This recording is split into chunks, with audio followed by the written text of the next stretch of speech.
ప్రభు నాకు ఇచ్చిన అవకాశం బట్టి మొట్టమొదటిగా ప్రభువుకి నేను వందనాలు స్తోత్రాలు చెల్లిస్తున్నాను. అదే విధముగా ఈ పునరుద్ధరణ ఆరాధనకు కూడి వచ్చిన దేవుని బిడ్డలైనటువంటి తోటి ఆత్మీయులైనటువంటి మీ అందరూ కూడా నా ప్రత్యేకమైన వందనాలను తెలియజేస్తున్నాను. అందరికీ వందనాలు.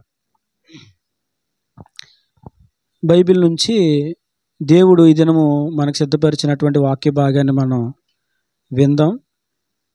చూడండి, రూతు గ్రంథము, బైబిల్ నుంచి రూతు గ్రంథము 1వ అధ్యాయము 1 నుంచి 5 వచనాలు స్పష్టంగా కొంచెం వేగంగా ఎవరైనా ఒకరు చదవండి. రూతు గ్రంథము 1వ అధ్యాయము 1 నుంచి 5 వచనాలు. న్యాయాధిపతులు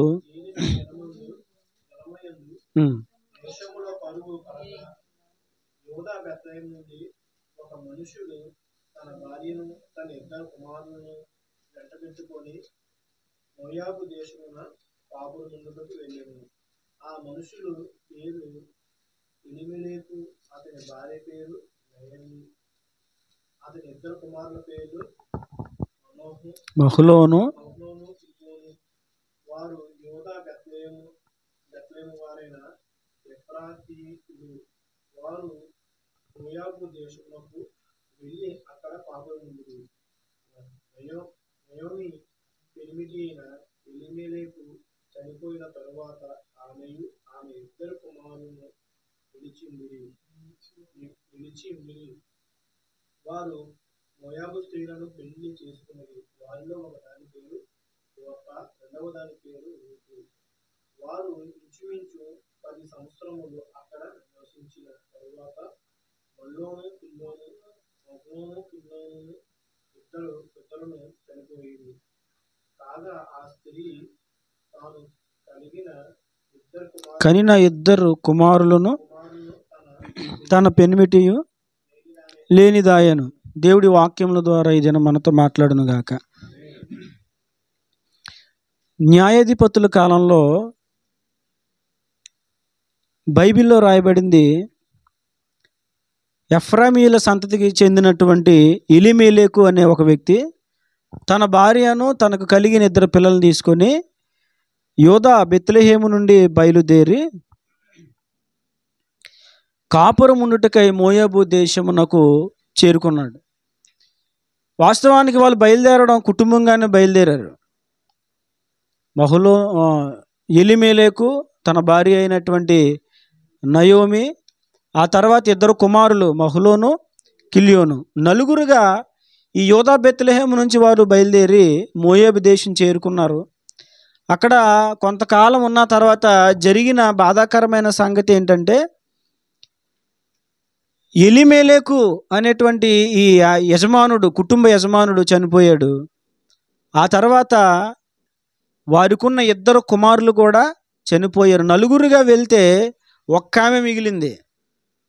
ఈ సంగతి మనకి చాలా బాధ కలిగిస్తుంది.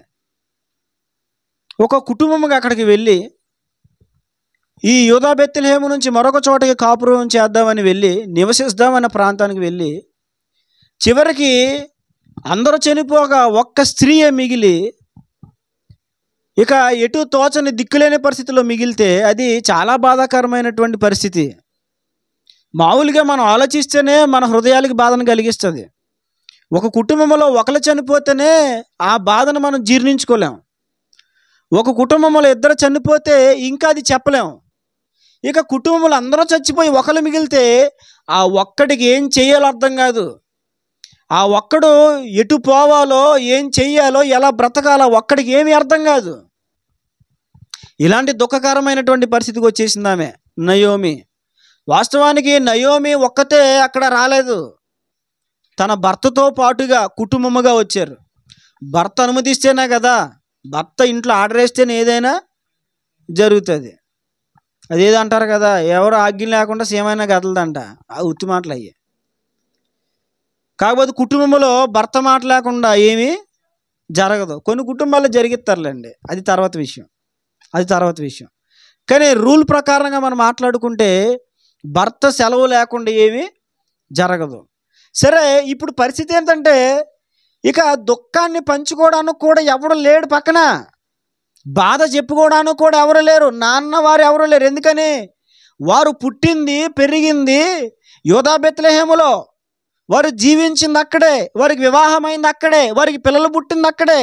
అయితే ఒక కుటుంబముగా మార్చబడిన తర్వాత వారు మోయాబు దేశానికి వచ్చారు. ఇప్పుడు మోయాబు దేశానికి వచ్చేసరికి బతుకంతా మోడు బారిపోయింది. ఇక మోయాబు అంటేనే మోడు బారిన జీవితం అన్నట్టుగా అయిపోయింది. ఇక మోయాబు అంటే ఎవరే మోడు బారిపోయిన బతుకురా, ఒక సామెతకు ఆస్పదంగా మారిపోయింది వాళ్ళ జీవితం. చాలా దుఃఖకరమైనటువంటి పరిస్థితి. మనం ఆలోచిస్తేనే మనకు దుఃఖాన్ని కలిగించే పరిస్థితి. ఇలా మారిపోయింది. ఈమె భర్తను పోగొట్టుకుంది. అదే సమయంలో ఇద్దరు కుమారులను కూడా వినాలి జాతికి వినాలి. మధ్య మధ్యలో అడుగుతాను సుమా, టక్మని చెప్పాలి మళ్ళీ నాకు. అర్థమైందా? చెప్తావా? మధ్యలో అడిగినప్పుడు ఏం చేయాలి? బొబ్బులు గమ్ పెట్టుకున్నాడు నోరు ఎలా అన్నట్టు చెప్పు. మధ్యలో అడిగితే ఏం చేయాలి? అది సమాధానం చెప్పాలి. అర్థమవుతుందా? అప్పుడు మీరు ఎంత వింటున్నారో అసలు వింటున్నారో లేదో నాకు అర్థమవుతుంది. అప్పుడు చెప్పండి ఎక్కడి వరకు చెప్పాను.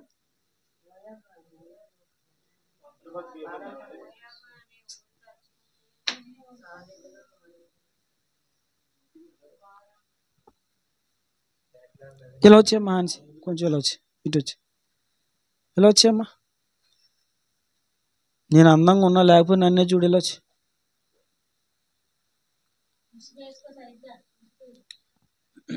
జాగ్రత్తగా వినండి. దేవుడు ఈ ప్రేరేపించిన మాటలని మీకు తెలియజేస్తున్నాను. ఈ సొంత మాటలేం కాదు, కాబట్టి జాగ్రత్తగా వినండి. ఇక భర్తను కోల్పోయింది, ఇద్దరు కుమారులను కూడా కోల్పోయింది, దిక్కు లేనిదిగా మారిపోయింది ఈమె. ఇంత దీనస్థితికి వచ్చేసింది. దీనస్థితికి వచ్చేసినప్పుడు ఈమె అనుకుంది ఇక మా దేశం వెళ్ళిపోదాం అనుకుంది. ఎందుకు వెళ్ళిపోదాం అనుకుందంటే, మా దేశాన్ని దేవుడు దర్శించాడు, మా దేశంలో మరలా ఆహారం దొరుకుతుంది కాబట్టి నా దేశం వెళ్ళిపోతాను. ఇక ఎందుకు ఇక్కడ ఉండి చేసేదే ఉంది, అంతా కోల్పోయాను, సమృద్ధి గల దాన్ని వచ్చాను, రిక్తురాలుగా మారిపోయాను, అక్కడ ఆహారం మరలా దొరుకుతుందంట, అక్కడికి వెళ్ళిపోదామని చెప్పి మరలా ఈమె బయలుదేరుతున్న టైంలో వీళ్ళ కుమారులకు పెళ్లి చేసింది కదా, మహలోను కిల్యోనికి పెళ్లి చేసింది కదా, వాళ్ళిద్దరూ చనిపోక కోడళ్ళు మిగిలారు. వీళ్ళు ఎంత మంచి కోడళ్ళు చూడండి. వీళ్ళు ఎంత మంచి కోడళ్ళు అంటే తమ భర్తలు చనిపోయిన అత్తగారిని ఏం చేయలేదు, వాళ్ళు విడిచిపెట్టలేదు.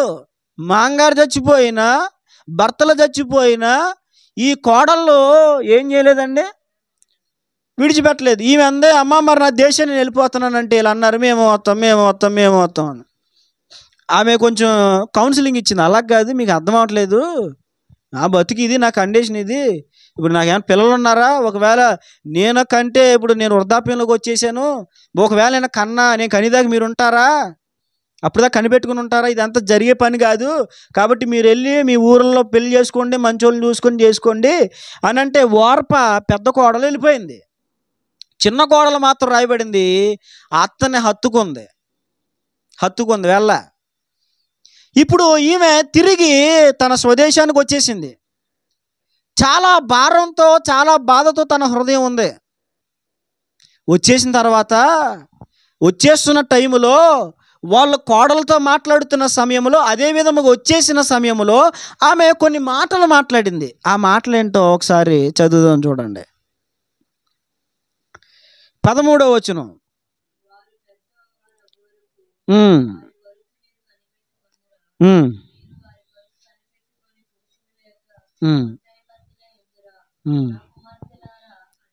కూడదు. ఇక్కడ చూడండి ఏమంటుందామె, యెహోవా నాకు విరోధి ఆయను, అది మిమ్మును నొప్పించినంత కంటే నన్ను మరి ఎక్కువగా నొప్పించినదాయను. తానుకు కలిగిన శ్రమను బట్టి, కష్టమును బట్టి ఆమె ఇక్కడ మాట్లాడిన మాట, తన కోడలతో మాట్లాడిన మాట ఏంటంటే, అమ్మా కోడలారా, యెహోవా నాకు విరోధి అయిపోయాడు. ఏమైపోయాడండి? యెహోవా నాకు విరోధి అయిపోయాడు. ఆ తర్వాత ఇంకా చూడండి, అదే అధ్యాయంలో 20 వచనం చదవండి. ఆమె నయోమి ఇక్కడ ఏం మాట్లాడుతుందో చూడండి. సర్వశక్తుడు నాకు చాలా దుఃఖము ముందేమంటుంది? యెహోవా నాకు విరోధి అయిపోయాడు అని మాట్లాడింది. ఇక్కడ ఏమని మాట్లాడుతుంది? సర్వశక్తుడు నాకు చాలా దుఃఖము కలగజేశాడు. 21వ వచనం చూడండి. నేను సమృద్ధి గల దానినై వెళ్ళి తిని యెహోవా నన్ను రిక్తురాలినిగా, అంటే ఏంటి? రిక్తురాలిని, ఏమీ లేని దానిగా చేసేసాడు నన్ను దేవుడు. ఆ తర్వాత మీరు నన్ను నయోమి అని పిలవనేలా, యెహోవా నా మీద విరుద్ధముగా సాక్ష్యము పలికెను, సర్వశక్తుడు నన్ను బాధపరిచాను. ఎన్ని మాటలు మాట్లాడిందో చూడండి. ఈ విషయాలు ఒకసారి మనం గమనించాలి. భయంకరమైన బాధ, భయంకరమైన శ్రమ. ఇప్పుడు వాస్తవానికి వారు ఎక్కడుండవలసిన వారు? బెత్లెహేములో ఉండవలసిన వారు. వాళ్ళు ఎక్కడికి వెళ్ళారు? మోయాబు వెళ్ళారు. మోయాబు వెళ్ళిన తర్వాత సమస్తమును కోల్పోయారు. సమస్తమును కోల్పోవడమే కాదు, ఈవిడొక్క ఆవిడే మిగిలిపోయింది. మిగిలిపోయిన తరుణంలో ఆ బాధను బట్టి, ఆ శ్రమను బట్టి ఆమె మొట్టమొదటిగా మాట్లాడుతున్న మాట ఏంటంటే, యెహోవా నాకు విరోధి అయిపోయాడు, యెహోవా నాకు బాధ కలిగించాడు, నేను సమృద్ధి గల దానినై వెళ్తేనే దేవుడు నన్ను రిక్తురాలు ఏమీ లేని దానిగా చేసేసాడు, నాకు విరుద్ధముగా సాక్ష్యము పలికాడు, దేవుడు నన్ను బాధ పెట్టేశాడు. ఒక 5-4 మాటలు మాట్లాడింది అక్కడ, మనం విన్నాం కదండి. ఏం కలిగింది? ఏం మాట్లాడింది ఆవిడ? దేవునికి వ్యతిరేకంగా ఈవిడ మాట్లాడుతుంది. ఇప్పుడు అసలు వాస్తవానికి వాళ్ళు ఎందుకు వెళ్ళాల్సి వచ్చింది?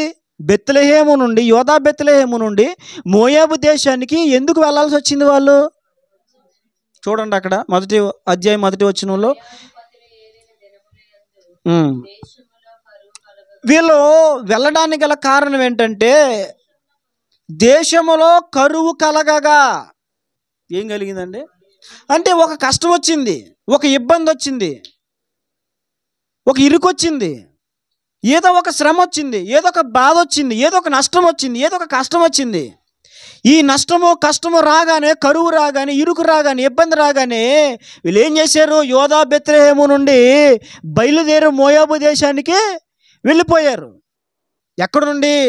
యోధా బెత్లెహేము నుండి బయలుదేరి వెళ్ళిపోయారు. వెళ్ళిపోయి అక్కడ అంతా పోగొట్టుకున్న తర్వాత ఇప్పుడు ఏమని మాట్లాడుతున్నారండి? ఏమని మాట్లాడుతుంది ఈమె? యెహోవా నాకు విరోధి అయిపోయాడు, నాకు దేవుడు బాధ కలిగించేశాడు, దేవుడు నాకు దుఃఖం కలిగించేశాడు, యెహోవా విరుద్ధంగా నా మీద సాక్ష్యం పలుకుతున్నాడు, నన్ను రిక్తురాలుగా చేసేసాడు అని మాట్లాడుతూ వచ్చింది. గమనించాలి, జీవితములో నయోమికే కాదు కష్టాలు, జీవితములో కష్టాలు అందరికీ వస్తాయి, ఇబ్బందులు అందరికీ వస్తాయి. బ్రతుకులో బ్రతికినంత కాలంలో మనం జీవించే దినములన్నిటిలో ఏదో ఒక దినము కష్టం వస్తుంది, కష్టము రాని దినము ఉంటుంది అనడానికి ఆస్కారం ఏమీ లేదు.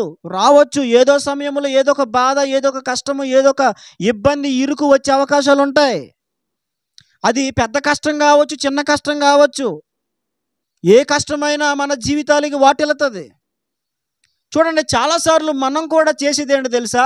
ఇలాంటి కష్టాలు వస్తే, వాస్తవానికి ఎంత కష్టం మనకి ఎప్పుడు రాలేదులే. ఇంత కష్టం ఎప్పుడైనా వచ్చిందండి మనకి? భర్తను కోల్పోయి, 2 కొడుకులను కోల్పోయి, ఏమంటే ఇలాంటి కష్టం ఎప్పుడు వచ్చిందా? ఎప్పుడైనా వచ్చిందా? చెప్పాలి, నాకు సమాధానం చెప్పాలి మీరు. ఇంత కష్టం, అబ్బే ఇంత కష్టమా? గొప్పు తగిలి కొంచెం గోరు పైకిలైతేనే అబ్బదేవుడు కొట్టేసావంటాం మనం, అవునా కాదండి? ఎవరైనా 2 మాటలు ఇడితేనే, ప్రభువా నువ్వు చూస్తా ఊరుకున్నావేంటి, నువ్వు ఎందుకు మౌనంగా ఉన్నావో, నువ్వు మాట్లాడే దేవుడు కదా, మాట్లాడవేంటి అంటాం మనం. ఎప్పుడు దేవుడి మీద చెలరేగిపోదామని చూస్తాం మనం, ఎప్పుడు దేవుడి మీద అపనిందలు వేద్దామని చూస్తాం మనం, ఎప్పుడు దేవుడి మీద తిరుగుబాటు చేద్దామని చూస్తాం మనం. సందు ఎప్పుడు దొరుకుతుందా దేవుని మీద నేరం మోపుదామని చూస్తాం మనం తక్కువలం కాదు, మనం తక్కువలం కాదండి. ఈమె అన్నీ కోల్పోయి ఏమంటుంది? దేవుడు నాకు విరోధి అయిపోయాడు. అంటే శ్రమను బట్టి నువ్వు కదిలిపోయావు, అక్కడి నుంచి ఇబ్బందిని బట్టి నువ్వు అక్కడి నుంచి వెళ్ళిపోయావు, ఇరుకు నుంచి వెళ్ళిపోయావు. ఇప్పుడు అంతా కోల్పోయిన తర్వాత వెంటనే నువ్వేమంటున్నావు? దేవుడు విరోధి అయిపోయాడు, దేవుడు నాకు దుఃఖం కలిగించాడు, ఆయన నాకు బాధ కలిగించాడు, ఆయన నన్ను రిక్తురాలుగా చేసేసాడు, నాకు విరుద్ధంగా సాక్ష్యము పలికాడు అని మాట్లాడుతుంది దేవుడి. అవే కాదు, శ్రమ రాగానే చాలామంది మాట్లాడే మాటలవే. ఈ ఏమన్నా జరిగితే చాలు వెంటనే వాళ్ళ దృష్టి ఎక్కడికి వెళ్ళిపోద్దంటే దేవుని మీదకి వెళ్ళిపోతుంది. ఏదైనా కొంచెం నష్టము బాధ కలిగితే చాలు వెంటనే ఎక్కడికి వెళ్ళిపోతారు? అదిగో దేవుడు నాకు అన్యాయం చేసేసాడు, దేవుడు లేడు, దేవుడు స్వార్థపరుడు. ఇక మనం నోటుకొచ్చినట్లు మనం మాట్లాడతాం.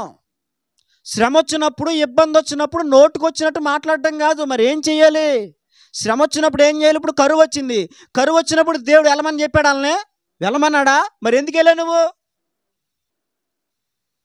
నీ సొంత నిర్ణయం అది, నీ సొంత ఆలోచన, నీ సొంత ఉద్దేశం, అంతా నీ సొంతమే. అక్కడ జరిగిందంతా నీ ఆలోచనల మేరకే వెళ్ళావు, నీ ఉద్దేశాల మేరకే వెళ్ళావు.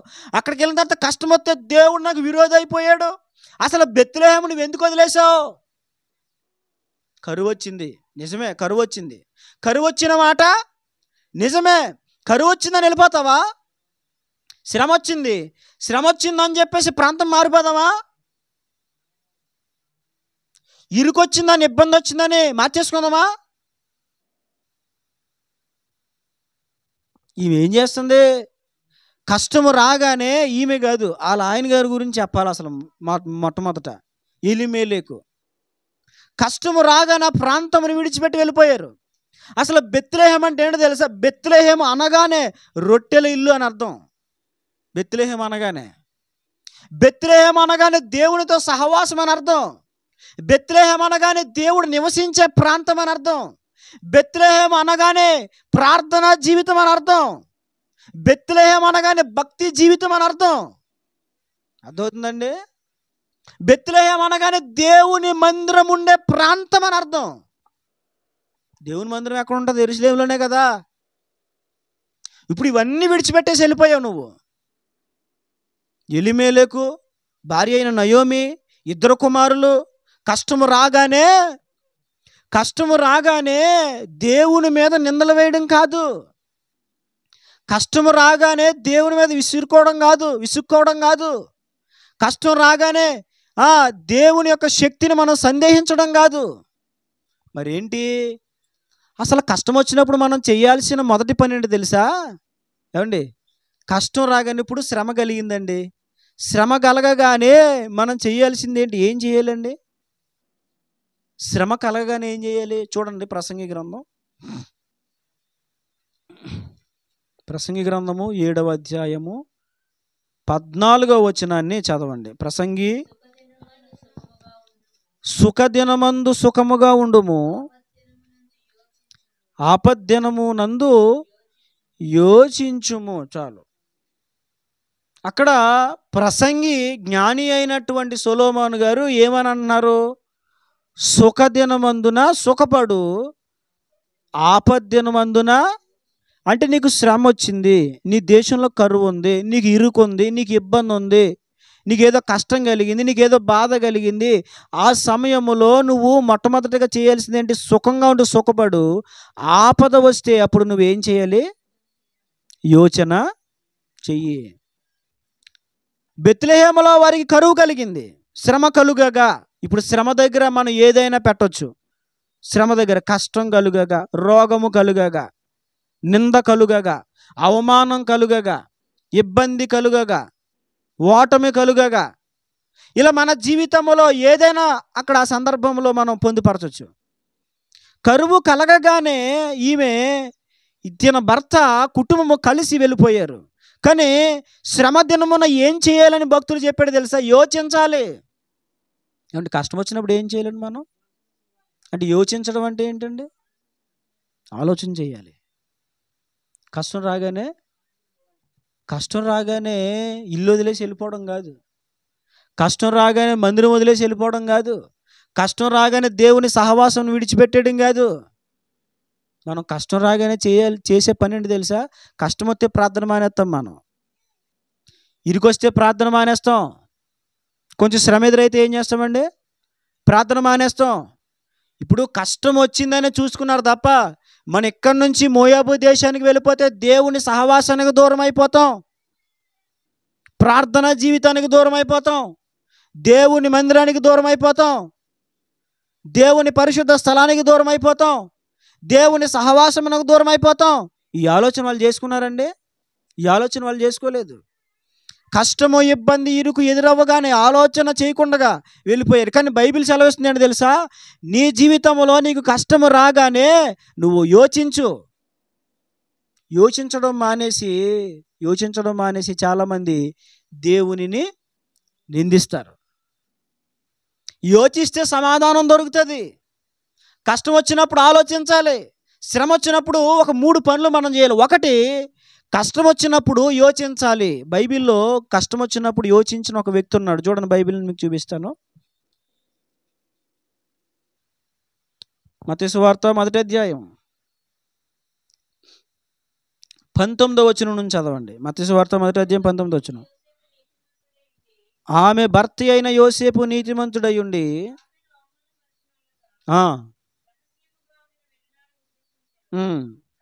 చూడండి. అతడు ఈ సంగతులను గూర్చి ఆలోచించుకొనుచుండగా, ఎవరు? యోసేపు. అప్పటికే మరియ యోసేపులకు ప్రధానమైంది. అయితే ప్రధానమైన తర్వాత ఈ మరియ గర్భవతి అనే విషయం యోసేపుకి తెలిసింది. యోసేపు తెలిసినప్పుడు యోసేపు చేసిన పని ఏంటి తెలుసా? 20వ వచనంలో, అతడు ఈ సంగతులను గూర్చి ఆలోచించుకొనుచుండగా, అతడు ఏం చేశాడండి? ఇప్పుడు కష్టం రాగానే చేయాల్సిన పని ఏంటండి? కష్టం వచ్చింది, ఏం చేయాలి? ఆలోచన చేయాలి. బాధ వచ్చింది, ఏం చేయాలి? ఆలోచన చేయాలి. బాధ వచ్చిన ఏడ్చేయడం కాదు, కష్టం రాగానే బాధపడిపోవడం కాదు. మరి ఏం చేయాలి? మొట్టమొదటిగా ఆలోచన చేయాలి. ఆలోచన చేయకుండా చాలామంది తొందరపడి నిర్ణయాలు తీసుకొని ప్రమాదంలో పడిపోతారు. ఈ రోజున చాలామంది ప్రమాదంలో పడిపోవడానికి గల కారణం ఏంటో తెలుసా? ఆలోచన చేయరు. ఏం చేయరండి? ఆలోచన చేయరు. ఆలోచన చేస్తే ప్రతిదానికి సమాధానము కలుగుతుంది. ప్రదానము చేయబడిన తన భార్య, కాబోతున్న తన భార్య, ఆమె గర్భవతి అయిందన్నటువంటి సమాచారం యోసేపుకి తెలిస్తే యోసేపు కంగారు పడి తెగదెంపులు చేసుకోలేదు. ఏం చేశాడు? కష్టం వచ్చినప్పుడు మనం చేసేది ఏంటిది? తొందరపడి నిర్ణయాలు తీసుకోవడమే, తొందరపడి దేవుని మీద మాట్లాడడమే, తొందరపడి దేవుడు నాకు అన్యాయం చేశాడని పలికేయడమే. నేను చెప్తున్నాను, నోరు జాగ్రత్త. ఇష్టానుసారంగా దేవుని కోసం మాట్లాడొద్దు. దేవుని ఆలోచన తెలియకుండా, దేవుని ఉద్దేశం తెలియకుండా, దేవుని ప్రణాళిక తెలియకుండా, దేవుని యొక్క ఆయన యొక్క విధానములు తెలియకుండా ఇష్టానుసారం నోరు పారేసుకుని దేవుడే చేసాడని వద్దు. దేవుడు విరోధి అయిపోయి మాట్లాడొద్దు. దేవుడు నన్ను బాధ పెట్టేసాడని వద్దు. ఒకరోజు ఒక ఆయన ఇంటికి వెళ్తాను అంటున్నాడు, అది దేవుడు నన్ను ఒక మొట్టుకేసాడు అని మాట్లాడాడు. మొట్టుకేసాడా? వాళ్ళ కుటుంబంలో ఆయన గురించి చరిత్ర తర్వాత తెలిసిందండి తెలుసా? పెళ్ళైన తర్వాత కూడా భార్య నిష్ఠూర పెట్టి ఇంకొక ఆమెతో అక్రమ సంబంధం పెట్టుకున్నాడంట. ఇప్పుడు ఏమంటున్నాడు? ఆయన మొట్టుకేసాడంట. ఏలూరు దగ్గర, ఊరి పేరు క్లారిటీగా చెప్పనులే మీకు. మేము వెళ్ళి ప్రార్థన అయిపోయిన తర్వాత ఇంటికాడ ప్రార్థన చేసి వద్దామని నేను మా చిన్నని ఇద్దరం వెళ్తే ఆయన మాట్లాడిన మాట అది. అంకుల్ గారు ఎలా ఉన్నారంటే ఆయన మాట్లాడింది ఏంటి తెలుసా? దేవుడు నాకు ఒక మొట్టుకే. మరి నువ్వు చేసిన పెత్తనం ఏంటి? దేవుడు మొట్టుకేసాడా? నువ్వు చేయాల్సింది నువ్వు చేసేసి మళ్ళీ ఇప్పుడు ఏం చేస్తున్నారండి? దేవుడి మీద గెంటేయడమే. అసలు నేను ఎవడు కదలమన్నాడు? బెత్లెహేము నుంచి శ్రమ వచ్చింది. శ్రమ వచ్చినప్పుడు నిలబడక్కడ ఆలోచించు. యోసేపు ఏం చేశాడు? ఆలోచన చేశాడు. ఇది ఎలా జరిగింది? ఎందుకు జరిగింది? ఆమె ఎలా గర్భవతి? ఆమె మంచిదే కదా.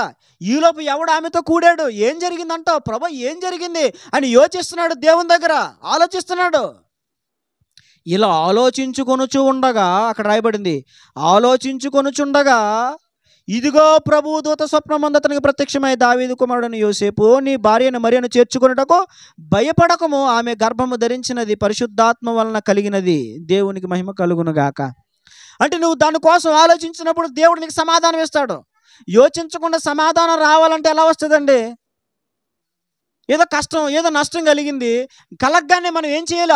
ఎందుకు జరిగింది ఇది? What is problem? సమస్య ఏంటి? నీ సమస్యకు పరిష్కార మార్గమును చూపించలేని చేతకాని వాడు కాదు నా దేవుడు. ప్రతి సమస్యకు ఒక పరిష్కార మార్గమును చూపించగలిగిన దేవుడు. కాబట్టి నేను చెప్తున్నాను, నోర్లు మనం జాగ్రత్తగా పెట్టుకోవాలి. దేవుని మీద ఎప్పుడు నిందలేయకూడదు. నయోమి అలాగ మాట్లాడుతుంది. ఏమని మాట్లాడింది? యెహోవా నాకు విరోధి అయిపోయాడు, దేవుడు నాకు దుఃఖం కలిగించాడు, ఆయన నాకు చాలా బాధ కలిగించాడు, నేను సమృద్ధి గల దానినై వెళ్ళాను, నన్ను రిక్తురాలిగా చేసేసాడు, యెహోవా నాకు విరుద్ధముగా సాక్ష్యము పలికాడు. దాదాపు 5 మాటలు ఆవిడ మాట్లాడింది దేవుని గురించి వ్యతిరేకంగా. దేవుని కోసం వ్యతిరేకంగా 5 మాటలు మాట్లాడింది. శ్రమ వచ్చినప్పుడు ఏం చేయాలి? యోచించాలి. ఒకటి చాలా జాగ్రత్తగా వినండి. శ్రమ వచ్చినప్పుడు ఏం చేయాలి? ఏమంటే మీకు శ్రమ రాగానే ఎప్పుడైనా యోచించడం అనేటువంటి అనుభవం మీరు కలిగి ఉన్నారా? శ్రమ వచ్చింది ఎప్పుడైనా యోచించారా? శ్రమ వచ్చినప్పుడు యోచించారా? ఏడ్చారా? శ్రమ వచ్చినప్పుడు యోచించారా? లేకపోతే వెంటనే సొంత నిర్ణయాల ప్రకారం ముందుకు వెళ్ళారా? ఏం చేశారు చెప్పాలి? ఏం చేశారు? మనం ఏం చేస్తామండి? ఏడ్చేస్తాం. మనకి ముందు రెడీగా ఉంటుంది. నశించిపోతున్న ఆత్మల కోసం కన్నీళ్ళు గార్చమంటే మనం ఏం చేస్తాం? దానికోసం కన్నీళ్ళు గార్చాం. మరి దేనికోసం కన్నీళ్ళు గారుస్తాం? శ్రమ రాగానే మనము కన్నీళ్ళు కారుస్తాం. ఇప్పుడు కరువు కలిగింది. యోధా బెత్లెహేములో కరువు వచ్చింది. వాళ్ళు యోచించకుండా ఏమైపోయారు? మోయాబు దేశానికి వెళ్ళిపోయారు. కానీ బైబిల్ ఏం చెప్తుంది?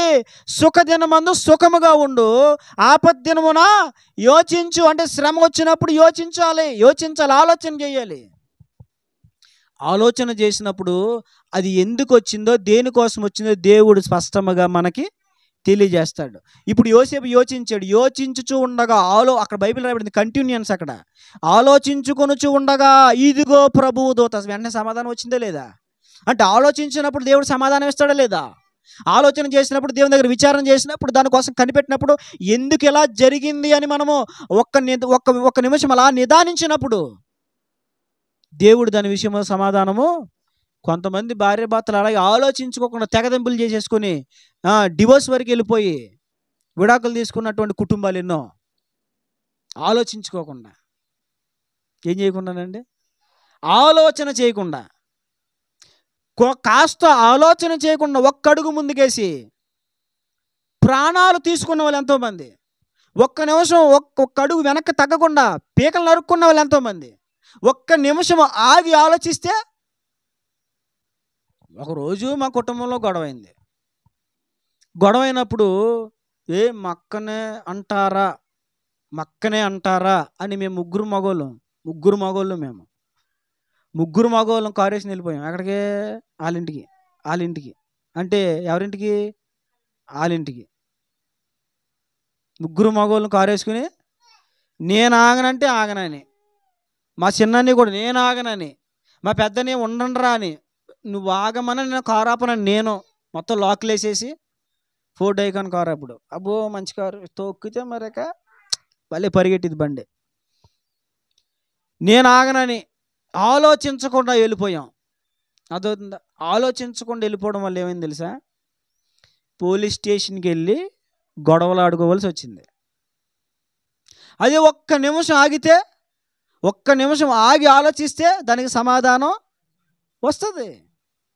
కనుక మొదటి విషయం బాగా మీ హృదయంలో మీరు జ్ఞాపకం ఉంచుకోవాల్సిన విషయం ఏంటంటే, ఏ శ్రమ వస్తుందో తెలీదు, ఏ ఇరుకు వస్తుందో తెలీదు, ఏ ఇబ్బంది వస్తుందో తెలీదు. వచ్చినప్పుడు ముందు కంగారు పడొద్దు. మరి ఏం చేయాలి? ఆలోచించాలి.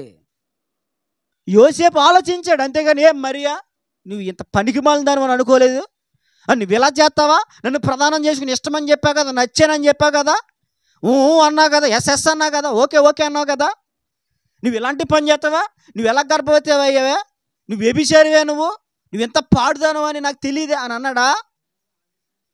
అది క్యాన్సిల్ అన్నాడా? ఏమనలేదు, ఆలోచించాడు. అతడు ఆలోచించాడు కాబట్టి దేవుని గొప్ప ప్రణాళిక ఏంటో తెలుసుకున్నాడు. నీవు కూడా ఆలోచిస్తే నీ విషయంలో దేవుని ప్రణాళిక ఏంటో నీవు తెలుసుకుంటావు. ఆలోచించకపోతే దేవుడు నీ విషయంలో కలిగి ఉన్న ప్రణాళిక ఏంటో నీకు. కరువు కలగగానే యూదా బెత్లెహేమును విడిచిపెట్టేసి వాళ్ళు మోయాబు దేశానికి వెళ్ళిపోయారు. ఆలోచన ఏమో బహుశా వారి జీవితంలో ప్రమాదం రావడానికి, ప్రాణహాని జరగడానికి, సమస్తము కోల్పోవడానికి ఆలోచన చేయకుండా వాళ్ళు తీసుకున్న హఠాత్తు నిర్ణయం కావచ్చు. శ్రమలో ఏం చేయాలి? ఆలోచించాలి. శ్రమలో ఇంకేం చేయాలి చూడండి. కీర్తన 18 అధ్యాయం 6వ వచనం. కీర్తన గ్రంథం 18:6.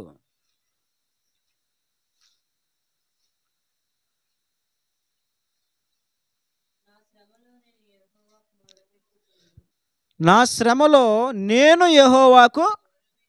దావీదు భక్తుడు ఇక్కడ ఏమని మాట్లాడుతున్నారండి? నాకు శ్రమ వచ్చింది, ఆ శ్రమలో నేను ఏం చేశాను? శ్రమలో ఒకటి ఏం చేయాలి? చెప్పాలి. 2 ఏం చేయాలి? ప్రార్థన. ఇక్కడ ఏమని రాయబడింది? నా శ్రమలో నేను యెహోవాకు మొరపెట్టి తిని నా దేవునికి ప్రార్థన చేసి తిని ఆయన తన ఆలయములో ఆలకించి నా ప్రార్థన అంగీకరించిన. నా మొర ఆయన సన్నిధి చేరి ఆయన చెవుల జొచ్చెను. అప్పుడు భూమి కంపించెదిరెను, పర్వతముల పునాదులు వణికెను. ఆయన కోపింపగా అవి కంపించెను. ఆయన నాసికారంధ్రం నుండి పొగ పుట్టెను. ఆయన నోట నుండి అగ్ని వచ్చి దహించెను. నిప్పు కణములు రాజబెట్టెను. దేవునికి మహిమ కలుగును గాక. శ్రమలో ఆలోచించాలండి, శ్రమలో మొరపెట్టాలి. అందుకే యాకోబు భక్తుడు కూడా మాట్లాడాడు చూడండి. 5వ అధ్యాయం యాకోబు పత్రిక 5వ అధ్యాయం 13వ వచనం తీయండి. బైబిల్ నుంచి యాకోబు పత్రిక 5వ అధ్యాయం 13వ వచనం.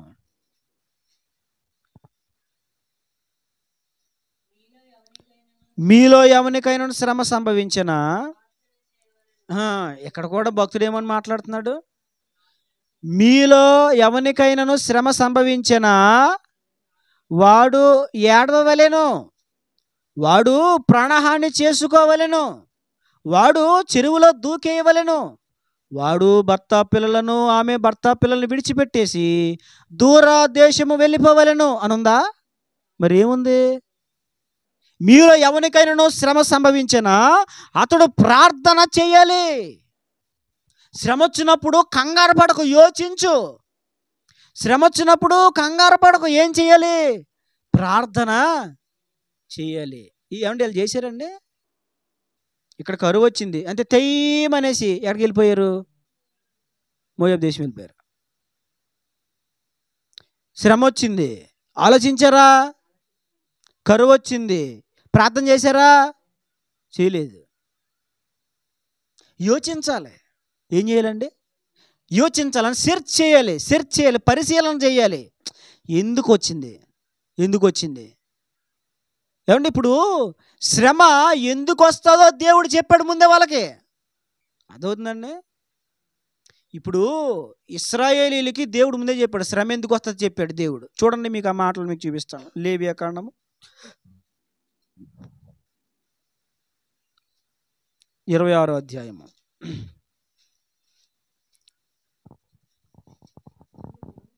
26వ అధ్యాయము 3వ వచనం నుంచి చదవండి. మీరు నా కట్టడలను బట్టి నడుచుకొని నా ఆజ్ఞలను ఆచరించి ప్రవర్తించిన ఎడల మీ వర్షాకాలంలో మీకు వర్షమిస్తాను, మీ భూమి పంటనిస్తుంది.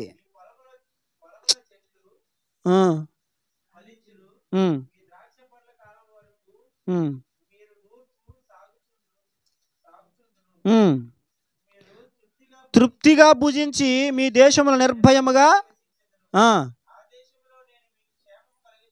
క్షేమము కలగజేసేదను. మీరు పండుకొనున్నప్పుడు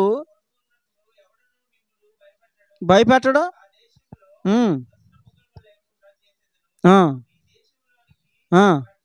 చాలు. దేవుడు ఇశ్రాయేలుకి కొన్ని మాటలు దేవుడు చెప్పాడు ముందే. చూడండి, అవేంటంటే, ఇదిగో మీరు నా కట్టడలను అనుసరించి నడుచుకుని నా ఆజ్ఞలను ఆచరిస్తే, వాటిని అనుసరించి ప్రవర్తిస్తే, ఇదిగో మీ వర్షాకాలంలో మీకు వర్షాలు కురుస్తాయి. అంతేకాదు, మీ భూమి పంట బాగా పండుతుందని దేవుడు ముందే చెప్పాడు. ఇప్పుడు యోధా బెత్లెహేమ ప్రాంతాల్లో కరువు వచ్చింది. కరువు వచ్చిన వాళ్ళు ఏం చేయాలి? యోచించాలి. ఫస్ట్ మనం చెప్పుకున్నది అదే కదా, యోచించాలి. యోచించినప్పుడు దేవుడు సమాధానం. దేవుడు ఏమన్నాడు? మీరు నా మాటలు అనుసరించి వాటిని అనుసరించి ప్రవర్తించి నా ఆజ్ఞలు మీరు గైకుంటే మీ వర్షాకాలంలో వర్షాలు కురుతాయి, మీ పంటలు మీకు సమృద్ధిగా పండుతాయి అని చెప్పాడు. ఇప్పుడు పంట లేదు, వర్షాలు లేవు, కరువు వచ్చేసింది అంటే ఏంటి? ఆయన మాట వినట్లేదు, నువ్వు ఆయన అనుసరించి నడవట్లేదు. ఆయన ఆజ్ఞలు కట్టడలు నీవు అందుకే ఏమొచ్చింది? కరువు వచ్చింది. దేవుడు ముందే చెప్పాడు, పంట ఎప్పుడు ఉండదు, కరువు ఎప్పుడు వస్తుంది? నీవు ఆయన మాట వినకపోతే, ఆయన ఆజ్ఞలు గైకొనకపోతే. ధర్మశాస్త్రంలో దేవుడు ఇశ్రాయేలుకి ఇచ్చిన మాటలు అవి. ఏమంటే వాక్యం చదివిన మొఖాలు అయితే శ్రమ ఎందుకు వచ్చిందో, కష్టం ఎందుకు వచ్చిందో అర్థమవుతుంది. వాక్యం చదవని మొఖాలు అయినప్పుడు శ్రమ ఎందుకు వచ్చిందో, కష్టం ఎందుకు వచ్చిందో ఏమర్థమవుతుంది? వాళ్ళు ధర్మశాస్త్రాన్ని పరిశీలనగా చదివేవాళ్ళు కాదు కాబట్టి కరువు రాగానే ఆ మోయాబు దేశానికి వెళ్ళిపోయారు. నిజంగా వాక్యం పట్ల ఒక అవగాహన కలిగి ఉన్న వాళ్ళైతే, ప్రతిదినము దేవుని వాక్యాన్ని చదివే వాళ్ళు అయితే కష్టం ఎందుకు వచ్చిందో, ఇబ్బంది ఎందుకు వచ్చిందో అర్థమవుతుంది. ఈ రోజున చాలామంది కష్టం ఎందుకు వచ్చిందో, ఇబ్బంది ఎందుకు వచ్చిందో అర్థం కాక బుర్ర పీక్కున్నారంటే కారణం ఏంటి? వాక్యం తెలిస్తేనే కదా, అవగాహన ఉంటేనే కదా. వాక్యం తెలియాలి, అవగాహన రావాలంటే ఏం చేయాలి? ప్రతి దినము దేవుని వాక్యమును ధ్యానించాలి. ప్రతి దినము దేవుని వాక్యమును పరిశీలనగా చదవాలి. ప్రతి దినము దేవుడు ఏం చెప్తున్నాడో ఆయన వాక్యాన్ని మనం చూడాలి, నేర్చుకోవాలి. అప్పుడు శ్రమ ఎందుకు వస్తుందో, ఇబ్బంది ఎందుకు వచ్చిందో, ఇరుకు ఎందుకు వచ్చిందో ప్రతిదీ కూడా దేవుడు నీకు బోధిస్తాడు, నేర్పిస్తాడు, తెలియజేస్తాడు. కరువు రాగానే వెళ్ళిపోవడమే చూసుకున్నారు తప్ప ఎందుకు వచ్చిందన్నటువంటి ఆలోచన వాళ్ళు చేయలేదండి. కానీ దేవుడు ముందే చెప్పాడు, మీరు ఇదిగో నా కట్టడలను అనుసరించి నడుచుకొని, నా ఆజ్ఞలను ఆచరించి, వాటిని అనుసరించి ప్రవర్తిస్తే మీ వర్షాకాలంలో మీకు వర్షం ఇస్తాను, మీ భూమి పంటనిస్తుంది, మీ పొలముల చెట్లు ఫలిస్తాయి, మీ ద్రాక్ష పండ్లు కాలము వరకు, పండ్ల కాలం వరకు మీ నూర్పు సాగుచుండును, మీరు తృప్తిగా భుజించి మీ దేశంలో నిర్భయముగా జీవిస్తారు. అంతేకాదు, నేను మీకు క్షేమమును కలగజేస్తాను, మీ దేశంలోనికి ఖడ్గము రాదు, ఎవడును మిమ్మల్ని భయపెట్టలేడు, ఏ దుష్ట మృగములు ఏ కీడు మీకు చేయదని దేవుడు ముందే చెప్పేశాడు. ఇంత భయంకరమైన కరువు రావడానికి గల కారణం ఏంటంటే, వారు దేవుని ఆజ్ఞలను అనుసరించి నడవట్లేదు. అయితే వాళ్ళు యోచించుకోకుండా, కరువు రావడానికి గల కారణం ఏంటో ఆలోచించుకోకుండా వాళ్ళు వేరే దేశానికి వెళ్ళిపోయారు. దేవుడు ముందే చెప్పాడు, మీరు నా మాట వినకపోతే ఇదిగో వర్షాకాలంలో వర్షాలు రావు, భూమి పండదు. ఈ రోజున చూడండి, పంటలు పండించడం చాలా కష్టమైపోయింది. అప్పుడు ఏ మందులు వేయకుండా, ఏ ఎరువులు వేయకుండా పంటలు పండేవి. ఇప్పుడు మందులు వేయనిదే పంట పండట్లేదు. ఈ రోజున మనం తినే పంట కూడా ఎరువులతో, పురుగుల మందులతో ఎదుగుతున్న పంట మనం తింటుంది. ఇప్పుడు చూడండి ఎంత భయంకరమైన దుస్థితికి వెళ్ళిపోతుందో లోకం. కారణం ఏంటి? ఎందుకు ఇలాంటి పరిస్థితులు జరుగుతున్నాయి? శీతాకాలంలో వర్షాలు, వేసవి కాలంలో తుఫాన్లు, ప్రకృతి వైపరీత్యాలు. ఎండకాయాల్సిన సమయంలో తుఫాన్లు వస్తున్నాయి, విపరీతంగా చలి వేయాల్సిన సమయంలో వర్షాలు వస్తున్నాయి. ఎందుకు ప్రకృతి రోజున అంతగా వ్యతిరేకమైపోయింది? మనిషి చేస్తున్న పాపం పెరిగిపోతుంది. మనిషి దేవునికి వ్యతిరేకంగా ఇంకా బరి తెగించి నడుస్తున్నాడు. మరి ప్రకృతి వైపరీత్యాలు ఇలాంటివి జరుగుతున్నప్పుడు, మనిషి ఇంతగా చెడిపోతున్నప్పుడు మరి ఇలాంటి పరిస్థితులు దాపరించవ భూమి మీద? ఖచ్చితంగా దాపరిస్తాయి. చివరికి చూడండి, ఇంతకుముందు ఎవరైనా గర్భిణీలు అయితే ఏదైనా బాగోకపోతే హాస్పిటల్ తీసుకెళ్ళేవారు ఇంతకుముందు. ఇప్పుడు గర్భమున పడగానే మందులండి. తెల్లారి లేవగానే పరగడుపుతో ట్యాబ్లెట్ వేసుకోవాలి, టిఫిన్ చేయగానే మళ్ళీ ట్యాబ్లెట్. ప్రార్థన గీతన ఇది ఎగిరిపోయింది, ఇదేమి లేదు. ఇంకా అంతా దేంతో నడుస్తుందండి బండి? మందులు మందులు మందులు, మొత్తం మందులే. నాకు అనిపిస్తుందండి, నా భార్యతో కూడా అన్నాను ఈ మాట, ఇక రాబోయే దినాల్లో మనిషి మందుల మీద బతుకుతాడేమో. మందుల మీద ఈ బుట్టకన్నా ఇప్పుడు ఎన్నిసార్లు తీసుకురమ్మన్నారు? ఆ వ్యాక్సిన్, ఈ వ్యాక్సిన్, ఆ టీకా, ఈ టీకా తీసుకురమ్మని ఇదిగో పొడి చేస్తున్నారు. వీడు కుయ్యి మంటలో కై మంటలేదు, కై మంటలో కుయ్యి మంటలు నేను పొడిపించేస్తున్నాను. ఆడు మాట్లాడట్లేదు, ఏం లేదు, ఇంజక్షన్ చేస్తుంటే అన్నాడు అంతే. ఇంక ఏడుపు లేదు, ఏమీ లేదు, కళ్ళంటే నీళ్ళు ఏమీ లేవు. అదవుతుందా? అసలు ఇంక ఏడుపు లేదండి, అన్నాడు అంతే. అంటే జాయిగా జాయి అన్నట్టుగానేమో. మరి పుట్టిన కాడ నుంచి ఇంజక్షన్లో, కంట్లో సొక్కలో, ముక్కులో సొక్కలో, గొంతులో సొక్కలో, నయ్యం ఇంకొకటి మిగిలిపోయింది. ఈ రోజున ఎన్ని మందులు అయిపోయినాయండి. మందు కారణం ఏంటి? మీకు ఒక విషయం చెప్పనా? మీరు నమ్మిన నమ్మకపోయిన వాక్యాన్ని బట్టి నేను చెప్తున్నాను, ఇది పాపం వల్ల వచ్చిన శాపం ఇది ఈ రోజున భూమి మీదకి. ప్రతి దాంట్లో కల్తీ, ప్రతి దాంట్లో ఏదో ఒకటి కలుపుతున్నారు ఖచ్చితంగా. నిల్వ చేయడానికి నానా రకాల దాన్ని ఏమంటారు, కెమికల్స్ కలుపుతున్నారు ఈ రోజున. కెమికల్ ఫుడ్ ఎక్కువైపోయింది, తాజా ఫుడ్ లేదు, పండిద్దామన్న పంటలు సరిగా పండట్లేదు. చెడ పురుగులు తినేయడమో, మిడతలు తినేయడమో, ఎలకలు కొరికేయడమో, ఆ మొక్క మొదలని ఎలకలో ఏవోటి కొరికేయడం, ఇలా జరుగుతూ ఉన్నాయి. ఆ పంటను కాపాడుకొని వాటిని అభివృద్ధి చేయడమే కష్టమైపోయింది ఈ రోజున. ఇంతకుముందు చక్కగా పాలు సమృద్ధిగా దొరికాయి, ఇప్పుడు పాలు దొరకట్లేదు, పాల ప్యాకెట్లు వచ్చేసినాయి, అందులో కూడా కెమికల్స్ కలిపేస్తున్నారు నిల్వ కోసం. ఇలాంటి ఫుడ్లు తింటా ఉంటే ఆరోగ్యాలు ఉంటాయి, పాడైపోతాయండి. ఇంతగా ఆరోగ్యాలు పాడైపోవడానికి గల కారణం ఏంటి? పనికిరాని ఫుడ్లు, కల్తీ ఎందుకు వచ్చింది? పంటలు సరిగ్గా పండక, పండిన పంట చేతికి రాక, నాణ్యమైన ధాన్యము చేతికి అందక, చెడ పురుగులు తినేసి పాడైపోయి.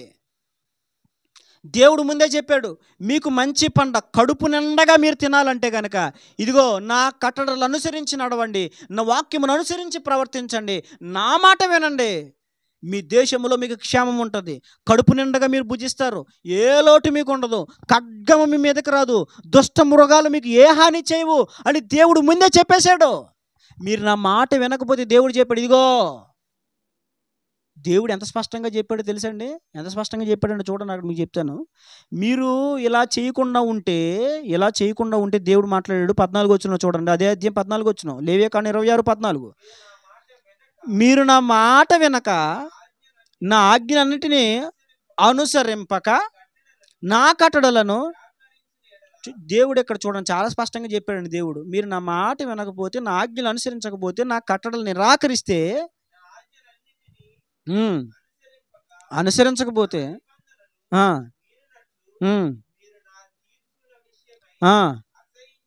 అది దేవుడు చెప్తున్న తీర్పుల్ని లేతి అని అసహించుకొని ఎడల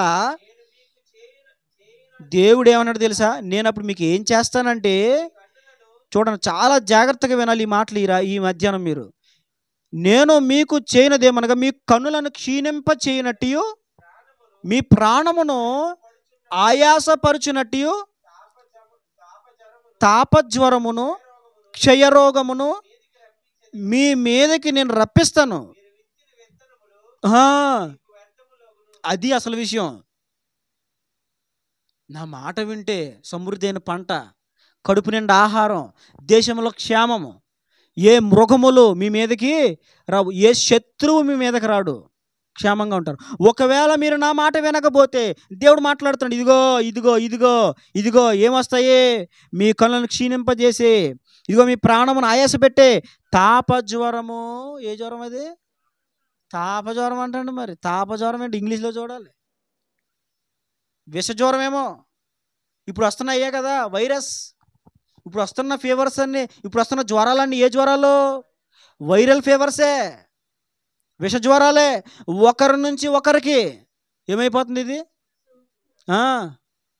అసలు వదలట్లేదండి. నిన్ను ఏమాత్రమును విడువను, నిన్ను ఎన్నడు ఎడబాయను అనే వాగ్దానం పట్టుకుందే మీ జ్వరం. ఒకరి నుంచి ఒకరికి, కుటుంబంలో ఒకరికి వచ్చిందా? ఇంతకుముందు జ్వరాలు అలా ఉండి కదండి. ఇంతకుముందు జ్వరాలు ఎలాగ తెలుసా? మాకు జ్వరం వస్తే మా నాన్నగారు రే దాన్ని దగ్గర పడుకొని తగ్గిపోతాను ఎవరు మా నాన్నగారు. మేము వెళ్ళి మా నాన్నగారి దగ్గర పడుకుంటే చక్కగా జ్వరం తగ్గిపోయేదండి. ఇది వాస్తవం సంఘటన ఇది. మా ఇంట్లో ఎవరికి జ్వరం వచ్చింది మా నాన్నగారు రే నా దగ్గర పడుకొని తగ్గిపోతాను ఎవరు మా నాన్నగారు. మాకు అదో ధైర్యం, మా నాన్నగారి దగ్గర పడుకుంటే జ్వరం తగ్గిపోతాయి, వెళ్ళి పడుకునేవారు. మా అమ్మగారు ఎటకారం చేసేవారు, వెళ్ళి పడుకోండి ఆయన వాసనకే మీరు పోతారులే అనేవారు మా అమ్మగారు. కానీ మేమేంటి జ్వరం తగ్గిపోద్ది అని వెళ్ళిపోయి మా నాన్నగారి దగ్గర పడుకునేవాళ్ళం. తెల్లారికి జ్వరం తగ్గిపోయేది. కానీ ఇప్పుడు నువ్వు ఎక్కడ పడుకుంటావో ఆ కాలం జ్వరం వచ్చేస్తుంది. నువ్వు ఏ దిండి వేసుకుంటావో, ఇదిగో ఇంట్లో సంచరించే వాళ్ళు చెప్తున్నాను, నా దిండి, నా మంచం, నా దుప్పటే జాగ్రత్త చూసుకో, నా టోపీ, నా మాస్కు, వాటి జోలికి పోయారా నేను ఏమాత్రమును విడువను, ఎన్నడు ఎడబాయను. జాగ్రత్త గుర్తుపెట్టుకోండి. దేవుడు ముందే చెప్పాడు. విషజ్వరములు, తాపజ్వరము, క్షయరోగం అంటే టీవీ వ్యాధి నీ మీదకి రప్పించేదను. ఇదిగో మీ విత్తిన విత్తనములు మీకు వ్యర్థములైపోతాయి. ఇలా చేసినా మీరు నా మాట వినకపోతే, చూడండి 18 వచ్చిన దేవుడు మాట్లాడాడు, ఇవన్నీ సంభవించినను మీరు ఇంకా నా మాటలు వినని ఎడల, చూడండి చాలా జాగ్రత్త, దేవుడు ఎంత క్షుణ్ణంగా నొక్కి నొక్కి నొక్కి వాళ్ళతో మాట్లాడాడు చూడండి. ఇవన్నీ సంభవించినని మీరు ఇంకాను నా మాటలు వినని ఎడల నేను మీ పాపములను బట్టి మరి ఏడంతలుగా దండిస్తాను, మీ బల గర్వమును భంగపరచి ఆకాశము ఇనుము వలెను భూమి ఎత్తడి వలెను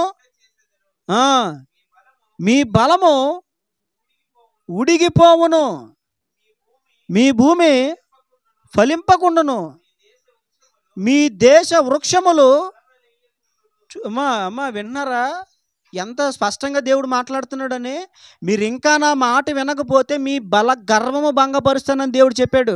అంతేకాదు ఆకాశం ఇనుము వలె, మరి ఇనుము వల్ల అయిపోలేదా? వర్షాలు రావాల్సిన సమయంలో వర్షాలు పడుతున్నాయండి.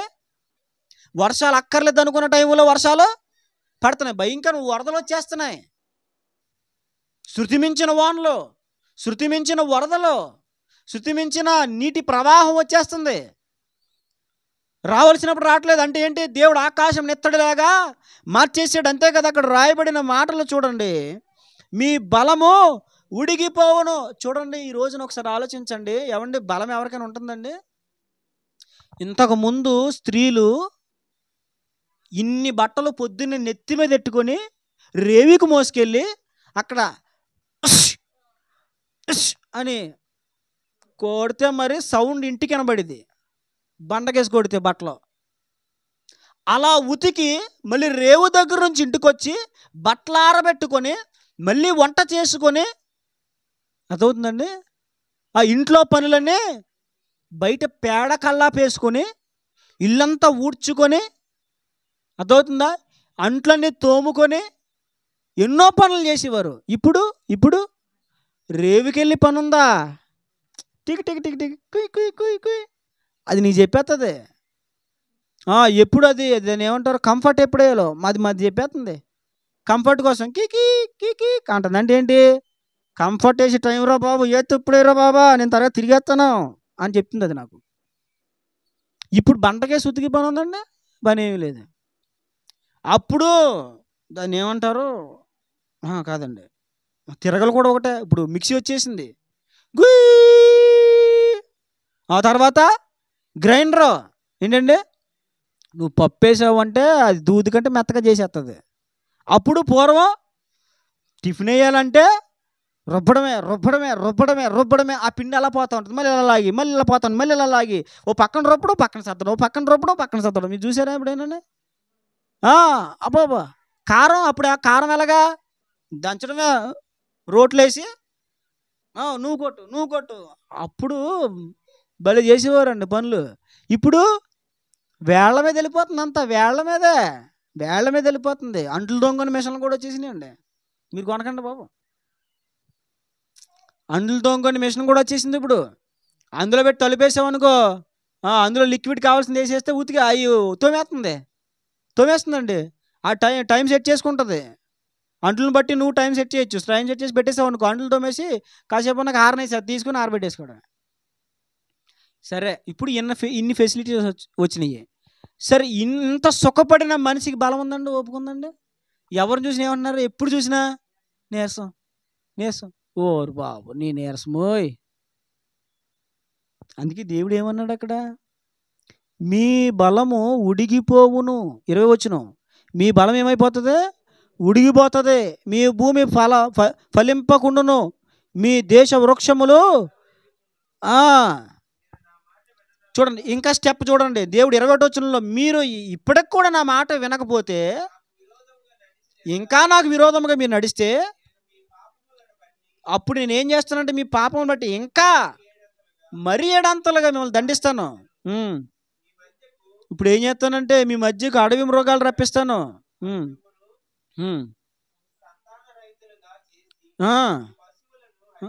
హరించి కొద్ది మందిగా చేయును. 23వ వచనం చూడండి. శిక్షల మూలముగా మీరు నా ఎడల గుణపడక, నా ఎదుట గుణపడక నాకు విరోధముగా, అంటే ఇన్ని దెబ్బలు కొట్టినా సరే మీరు నా ఎదుట గుణపడక విరోధముగా నడిస్తే నేను కూడా మీకు విరోధముగా నడుస్తాను. అప్పుడు ఏం చేస్తాను? మీ పాపములను బట్టి ఇక 7 అంతలుగా మిమ్మను దండిస్తాను. చూడండి. చూడండి అంటే ఏంటి? ఖడ్గం రప్పిస్తాను, శత్రువుని రప్పిస్తాను. ఇంకా మీరు నా మాట వినకపోతే, ఏమండి, ఇశ్రాయేలు మీదకి శత్రువులు వచ్చారా లేదా? వారిని దోచుకున్నారా లేదా? వారిని బానిసలుగా తీసుకెళ్ళిపోయారు లేదా? ఇవన్నీ ఎందుకు జరిగినాయి? కరువు ఎందుకు వచ్చింది? శత్రువులు ఎందుకు వచ్చారు? వీళ్ళు బానిసలుగా ఎందుకు వెళ్ళిపోయారు? దీని అంటే కారణం ఏంటి? దేవుని మాట వినక, ఆయన ఆజ్ఞలను గైకొనక, ఆయన మాటను అనుసరించి ప్రవర్తించక, దీనిని బట్టే వారు తెచ్చుకున్నారు ఇదంతా. శరీరంలో ఈ రోజున బలహీనత గల కారణం, పంటలు సరిగా పండకపోవడానికి గల కారణం, వర్షాల సమయంలో సరైనటువంటి వర్షాలు రాకపోవడానికి గల కారణం, మనిషి ఇంత బలహీనుడైపోవడానికి గల కారణం, ఈ రోజున మనిషికి క్షేమం లేకపోవడానికి గల కారణం దేవుని మాట వినకపోవడమే కదా. దేవుడు ఆనాటి నుంచి మొత్తుకొని స్టెప్ బై స్టెప్ దేవుడు చాలా స్పష్టంగా చెప్పాడు. మీరు ఇంకా వినకపోతే డోస్ పెంచుతాను. చూడండి, ఆయన 27వ వచనంలో ఆయన మాట్లాడింది ఏంటి తెలుసా? నేను ఇలాగూ చేసిన తర్వాత కూడా మీరు నా మాట వినక నాకు విరోధంగా నడిస్తే, ఇప్పుడు నేను కోప్పడి మీకు విరోధముగా నడుస్తాను. చూడండి ఇక్కడ ఎంత భయంకరమైన మాట దేవుడు మాట్లాడతాడంటే, మీరు 29వ వచనం, దండిస్తాను, మీరు మీ కుమారుల మాంసమును తినెదరు, మీ కుమార్తెల మాంసమును తినెదరు. నేను మీ ఉన్నత స్థలములను పాడు చేసేదను, మీ విగ్రహములను పడగొట్టేదను, మీ బొమ్మల పీనుగుల మీద మీ పీనుగులను పడవేస్తాను. దేవుడు చూడండి స్పష్టంగా మాట్లాడాడు. అంటే మీరు ఇంకా నా మాట వినకపోతే ఇక పరిస్థితి ఎలా ఏమైపోతుంది తెలుసా? మీరు మీ కుమార్తెల మాంసము కష్టపడి నవమాసాలు మోసి బిడ్డలను పెంచుకొని ప్రయోజకులుగా చేస్తున్న తరుణంలో వచ్చే కరువు ఎంత భయంకరంగా ఉంటుందంటే, ఇక తినడానికి ఏమి దొరకదు, బతకడానికి గడ్డి కూడా దొరకదు. నిజమండి, ఎటకారం కాదు. సరే ఏదో గడ్డి తినేది, ఏదో ఆకులు తిని బ్రతికేద్దామంటే గడ్డి కూడా దొరకదు. అప్పుడు ఏం చేశారంట? ప్రజలు ఏం చేస్తారంటున్నాడు దేవుడు? ఆకలి తట్టుకోలేక, ఇంకా స్పష్టంగా కొన్ని సందర్భాల్లో దేవుడు రాయించాడు. ఇంకా మనం చదువుకుంటూ వెళ్ళినప్పుడు ప్రతి గ్రంథంలో కూడా దేవుడు రాయించాడు. ప్రతి గ్రంథంలో కాదు కానీ మెయిన్ ఇశ్రాయేల్ గురించిన వివరణలు రాసినటువంటి గ్రంథాల్లో దేవుడు రాయించాడు. తాను కనబోతున్న శిశువు ఎప్పుడు గర్భంలో నుంచి బయటకు వస్తాడో అని తల్లి ఎదురు చూస్తుందంట. ఎందుకు ఎదురు చూస్తుంది? పుడితాను చూసి పుట్టాడు అనుకోవడానికి కాదు, పుట్టినోడిని పుట్టినట్టుగా తినేయడం కోసం. భర్తకు కూడా తెలియకుండా, పక్కన కొడుకు కూడా, పుట్టిన ముందు కొడుకు కూడా తెలియకుండా తినడం కోసం. ఎంత భయంకరమైన కరువు వస్తుంది మీరు నా మాట వినకపోతే దేవుడు చెప్పాడు. ఇప్పుడు యూదా బెత్లెహేములో కరువు వచ్చింది. కారణం ఏంటి? నిజంగా ఇవన్నీ వాళ్ళు యోచించుకుని ఉంటే కనుక ఏం చేదురు? చూడండి, అందుకే నేను చెప్తున్నాను, శ్రమ వచ్చినప్పుడు 1 యోచించాలి, 2 శ్రమ వచ్చినప్పుడు ప్రార్థన చేయాలి, శ్రమ వచ్చినప్పుడు 3 ఏం చేయాలి తెలుసా? చూడండి, అదే అధ్యాయంలో నేను మీకు చూపిస్తాను.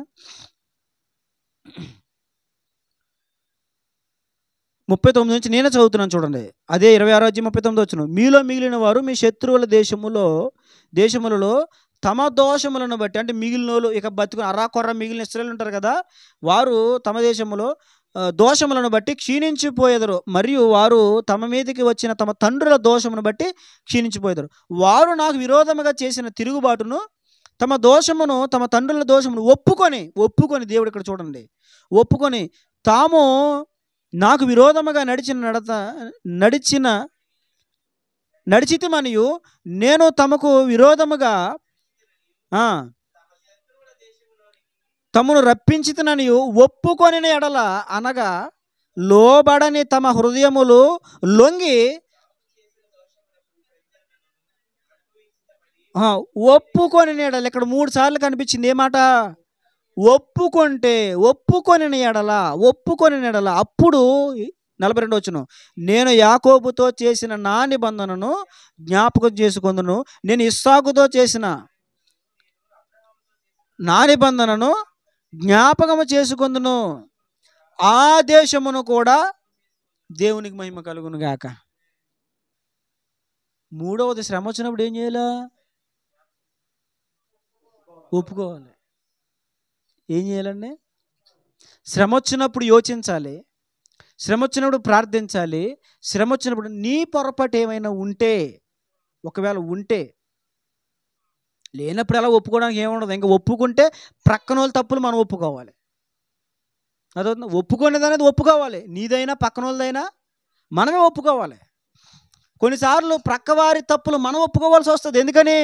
ఒప్పుకొని అంత మెత్తన హృదయం ఇంకా వాళ్ళకి రాదు. అప్పుడు మనం ఏం చేయాలి? వారి తప్పులు మనం ఒప్పుకోవాలి. దేవా, ఇదిగో నా భర్త పాపములు, ఇదిగో నా భార్య పాపములు, ఇదిగో నా బిడల పాపములు, నేను నీ సన్నిధిలో నీ ఎదుట ఒప్పుకొనుచున్నానయ్యా. అదవుతుందండి. ఒప్పుకోవాలి. శ్రమ కలిగినప్పుడు యోచించాలి, శ్రమ కలిగినప్పుడు ప్రార్థించాలి, శ్రమ కలిగినప్పుడు తప్పులు పొరపాట్లు ఒప్పుకోవాలి. ఒప్పుకున్నప్పుడు దేవుడు క్షమిస్తాడు, ఒప్పుకున్నప్పుడు దేవుడు కనికరిస్తాడు, ఒప్పుకున్నప్పుడు దేవుడు గొప్ప కార్యాలు చేస్తాడు. ఒప్పుకోకుండా కార్యం చూడాలంటే మనం ఎలా చూడగలుగుతామండి? చూడలేం కదా. కనుక శ్రమ వచ్చినప్పుడు ఏం చేయాలి? 3 విషయాలు చెప్పండి. ఆలోచించాలి, ప్రార్థన చేయాలి, తప్పులు ఒప్పుకోవాలి. చేస్తారా? శ్రమ వచ్చినప్పుడు ఈ మూడు విషయాలు చేస్తారా? చెయ్యాలి. శ్రమ కలిగింది. ఇప్పుడు శ్రమ కలిగినప్పుడు వాళ్ళు యోచించలేదు. ఎవరు? ఎలీమెలెకైనా, ఆ తర్వాత నయోమి అయినా ఏం చేయలేదు? వాళ్ళు యోచించలేదు, ప్రార్థించలేదు. అంతేకాదు, ధర్మశాస్త్రంలో దేవుడు చెప్పినట్లుగా పొరపాట్లు వారివి లేదా వారి పితరులు, వారి తండ్రులు, వారి కుటుంబీకులు చేసిన పొరపాట్లు, తప్పులు వాళ్ళు ఒప్పుకోలేదు. ఒప్పుకోకుండా ప్రాంతం మారిపోయారు. మారిపోవడం వల్ల ఏమైపోయారు? సమస్తమును కోల్పోయారు. అదవుతుందండి. కనుక శ్రమ సంభవించినప్పుడు మనం ఏం చేయాలి? ఆలోచన చేయాలి. అంతేకాదు, శ్రమ సంభవించినప్పుడు ప్రార్థించాలి. అంతేకాదు, దేవునికి వ్యతిరేకంగా మనం చేసిన తప్పులు ఒప్పుకోవాలి.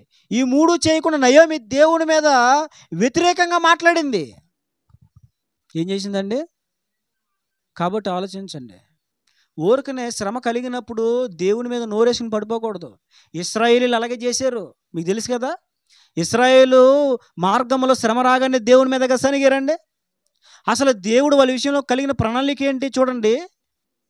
దేవుడు వారి విషయంలో కలిగిన ప్రణాళిక ఏంటో దేవుడు ద్వితీయోపదేశ కాండంలో తెలియజేస్తూ ఉంటారు. చూడండి, 8వ అధ్యాయము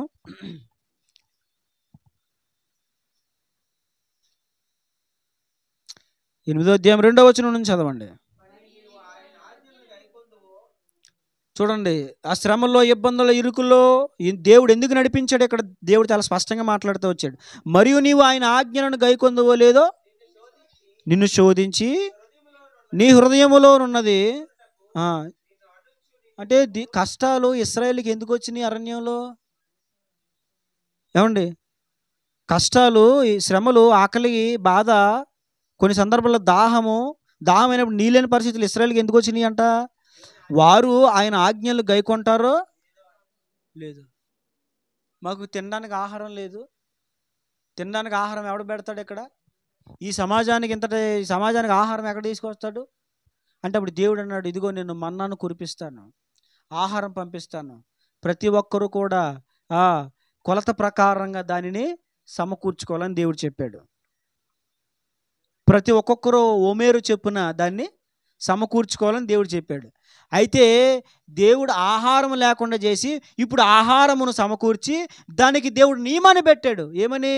ఒక్కొక్కడు కొలత ప్రకారంగానే, 1 కేజీ అయితే కేజీ, లీటర్ అయితే లీటర్, అంతే. ఒక్కొక్కడు 1 కేజీ.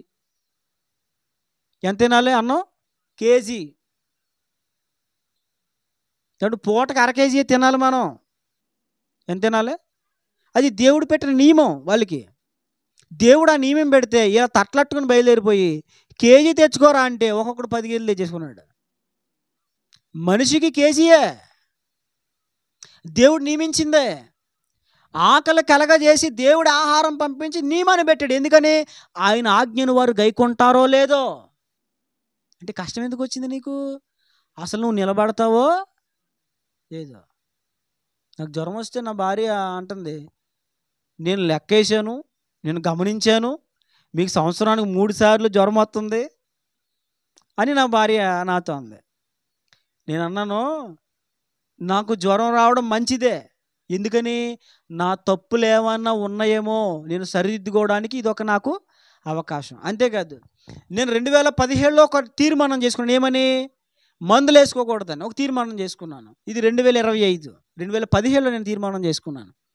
ఇప్పుడు మందులు వేసుకోను, ఏ రోగం వచ్చినా, ఏ జబ్బు వచ్చినా మందులు వేసుకోను అని తెలియాలంటే అసలు రోగం రావాలి కదా.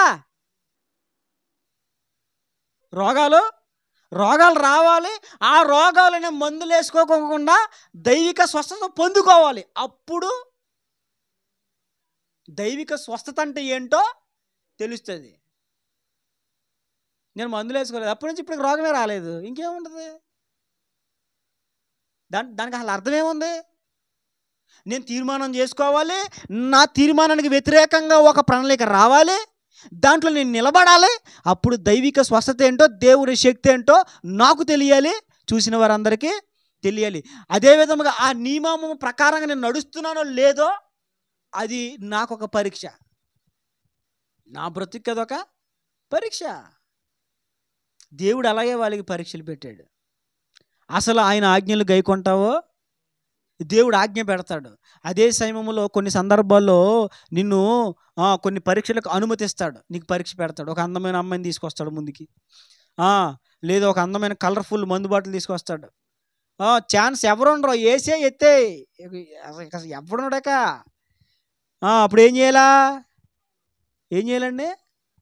ఏదో ఒక గాలిలో ఫోన్ గాలి వస్తుంది, గాలికి వస్తుంది ఫోన్ గాలి. ఎక్కడొస్తుంది? అలా గాలికి వచ్చేద్ది అంతే. హలో, అటు నుంచి ఏ వాయిస్? నువ్వు ఏది కోరుకున్నావు అది వచ్చేస్తుంది. అది అవుతుందా? అబ్బే నిన్న క్రిస్టియన్, నేను ప్రేయర్ చేసుకుంటానంటే, నేను క్రిస్టియనే వాళ్ళదే, నేను ప్రార్థనకి వెళ్తా, నేను చర్చికి వెళ్తాను, తప్పేం కాదు, ఇలా లవ్ చేయొచ్చు, ఇష్టపడచ్చు, మాట్లాడుకోవచ్చు. అప్పుడు ఏం చేయాలా? అది ఎన్నికది పరీక్షది. అంతేగాని ప్రార్థన చేసుకుంటున్నాను ఏంటి శోధన ఎలా వచ్చేసింది? వస్తుంది, మరి వస్తుంది. బైబిల్ అని దేవుడు చెప్పాడు. ఇవన్నీ ఏంటి? పరీక్షలు. ఈ పరీక్షల్లో మనం ఏం చేయాలండి? నిలబడాలి. ఇశ్రాయేలుకి దేవుడు అందుకే కొన్నిసార్లు శ్రమలు అనుమతించాడు. దేవుడు ఇశ్రాయేలు జీవితాల్లో దేవుడు అందుకే వారిని కొన్ని సందర్భాల్లో ఆ అరణ్యంలో దేవుడు పరీక్షించాడు. కారణం ఏంటి? అసలు వీళ్ళు నా మాటలు గైకొంటారో లేదు, అంతేకాదు నా ఆజ్ఞలు వారు గైకొందరో లేదు అని వారిని పరిశోధించి వారి హృదయంలో ఉన్నది, అసలు నీ హృదయంలో ఉందేటి, అసలు నువ్వు నిజంగా నన్ను వెంబడెత్తున్నావా లేదా, నిజంగా ప్రార్థన చేస్తున్నావా, ఉత్తుత్తి ప్రార్థన చేస్తున్నావా? ఏ ప్రార్థన అది? ఉత్తుత్తి ప్రార్థనలో. ఏ ప్రార్థనలు అండి అయ్యా? నువ్వు నిజమైన ప్రార్థన చేస్తున్నావు, ఉత్తుత్తి ప్రార్థన చేస్తున్నావు, ఎప్పుడు తేలిపోద్ది? నీకు కష్టం వచ్చినప్పుడు తేలిపోతుంది. కష్టం వచ్చిందని బెత్లెహేము వదిలేస్తావా? కష్టం వచ్చిందని దేవునితో సహవాసం వదిలేస్తావా? అర్థమవుతుందండి? ఇరుకొచ్చిందని వాక్యం చదవడం మానేస్తావా? బాధ వచ్చిందని ప్రార్థన చేసుకోవడం మానేస్తావా? ఏం వదిలేస్తావు? ఎలీమెలెకు నయోమి ఏం ఉద్ధరించారు? పోయి ఏం ఉద్ధరించారు? ఒక్కటి మిగిలింది, అక్కడ దిక్కులేని పరిస్థితిలో మిగిలిపోయింది. సావుకుని జ్ఞాపకం చేస్తున్నాను, శ్రమ వచ్చిందని ప్రార్థన మానేసి, వాక్యం మానేసి, దేవునితో సహవాసం మానేసి నువ్వు ఉద్ధరించేది ఏమీ లేదు. దేవునికి దూరమై, దేవుని సహవాసానికి దూరమై, ప్రార్థన మానేసి, వాక్య ధ్యానం మానేసి ఈ లోకములో నువ్వు సంపాదించేదేమీ లేదు. నయోమి ఏమి పొందలేకపోయింది, ఎలీమెలెకు ఏం పొందలేకపోయాడు. చివరికి ఎలీమెలెకు ప్రాణమే మిగలేదు. వారికి ముగ్గురికి కూడా సమాధులు అక్కడ చేయబడ్డాయి. ఎక్కడ? మోయాబులో. ఈమె ఒక్కామె ఎందుకు వచ్చింది? ఈ ఒక్కామె ఎందుకు వచ్చింది?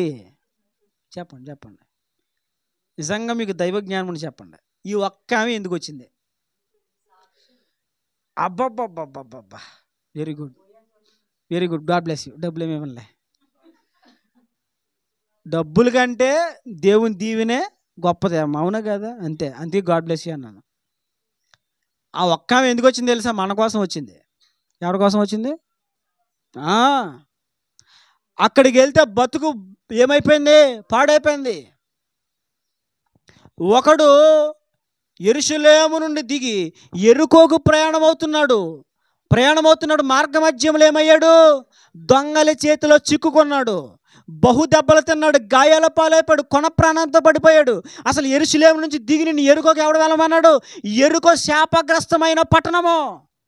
యెరికో ద్వారబంధం నిలబెట్టినవాడు వాడి ప్రథమ కుమారుడు చనిపోతాడు. దాని గౌనులు నిలబెట్టేవాడు వాని కనిష్ట కుమారుడు చనిపోతాడని ఎప్పుడో యెహోషాపాతు శపథం చేశాడు. ఇప్పుడు ఈయన ఎక్కడ బయలుదేరుతున్నాడు? యెరూషలేము నుండి యెరికోకి. గుర్తుపెట్టుకో, దేవునితో సహవాసమే నీకు క్షేమం. అర్థమవుతుందా? బెత్లెహేమును వదిలేసామనుకో, బెత్లెహేము ఏంటి? రొట్టెల ఇల్లు. బెత్లెహేము దేవుడు ఉండే స్థలము. బెత్లెహేము దేవుని మందిరం ఉండే స్థలము.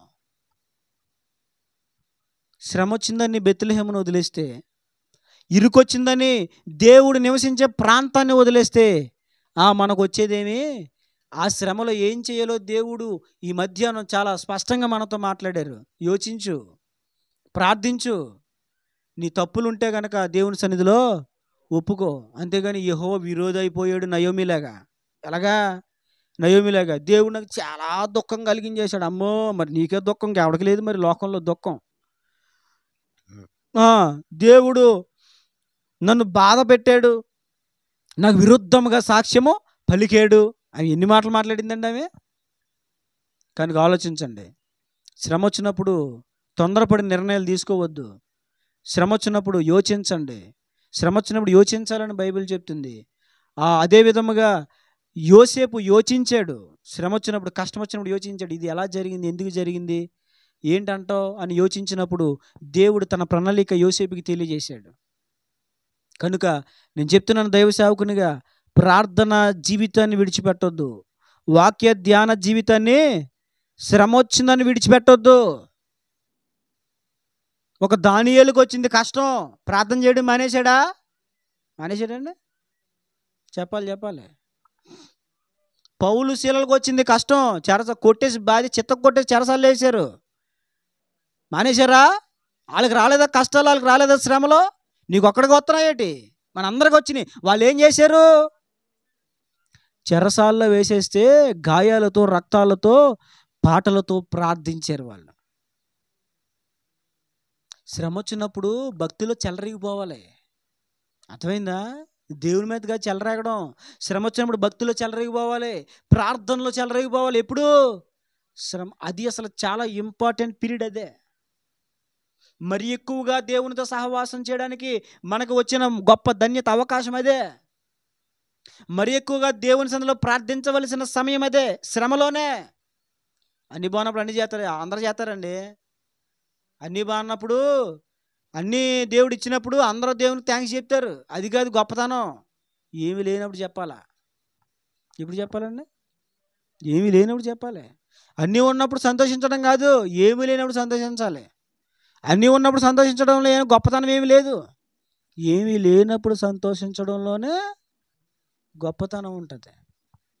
వారికి ఎందుకు దేవుడు శ్రమలు అనుమతించాడంటే, ఇశ్రాయేలుకి ఒకటి, వాళ్ళు దేవుని ఆజ్ఞలు అనుసరిస్తున్నారో లేదో, ఆ తర్వాత వాళ్ళ హృదయంలో ఏముంది. నీ హృదయంలో స్థిరమైన ప్రార్థన అనుభవం కలిగి నువ్వు జీవించాలనుకున్నావు అనుకో, ఒక స్థిరమైన ప్రార్థన, ఏది ఏమైనా ఉదయం ప్రార్థన చేసుకోవాలి, రాత్రి ప్రార్థన చేసుకోవాలి, తీర్మానం చేసుకున్నావు. అదవుతుందా? తీర్మానం చేసుకున్నంత మాత్రాన నీ ప్రార్థన జీవితం సాఫీగా వెళ్ళిపోదు. మరి అర్థమవుతుందండి? అర్థమైందా? తీర్మానం చేసుకుంటే ఎలా వెళ్ళిపోదు? అనుకున్నాను, చేయట్లేదు, మరి చెయ్యి. మరి ఎందుకని? నీ హృదయంలో ఏముంది? దేవుడు ఏం చేస్తాడు? అప్పుడు పరీక్షిస్తాడు. అవి నిజంగా నువ్వు నిలబడతావా లేదా? నీ హృదయంలో ఏముంది?